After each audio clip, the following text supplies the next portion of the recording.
BTS loyal fans called the Army expressed outrage about the Pateros Representative AlanPeterCayetano's seeming play to ride on the K-pop group's popularity.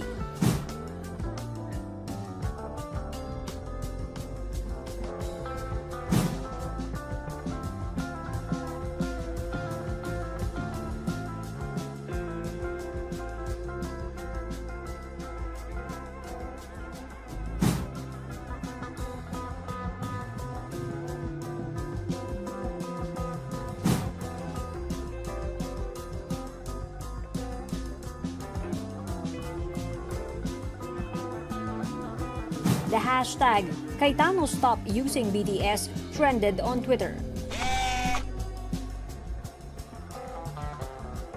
In an interview in Albay, Cayetano revealed why he named the group BTS Sa Kongreso.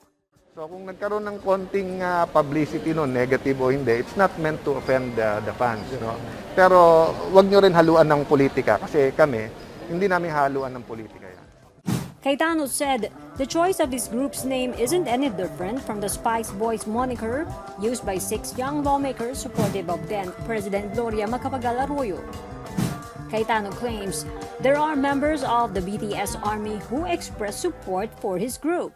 Halo naman yung reaksyon kasi yung iba nagte-text naman sa amin, welcome to the BTS Army, ipaglaban mo kami, Kuya Alan. The members of Cayetano's BTS Sa Kongreso are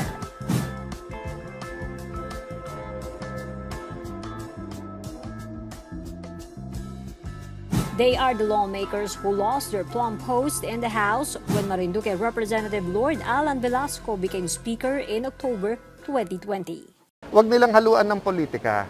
Ang ibig lang naman namin sabihin doon, back to service Congress. Kaya BTS sa Congress.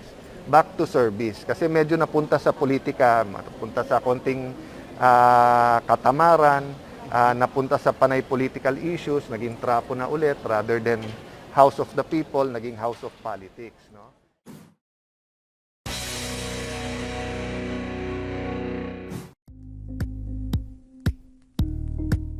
Thank you for watching Politico TV. Please like and subscribe to our channel for more videos.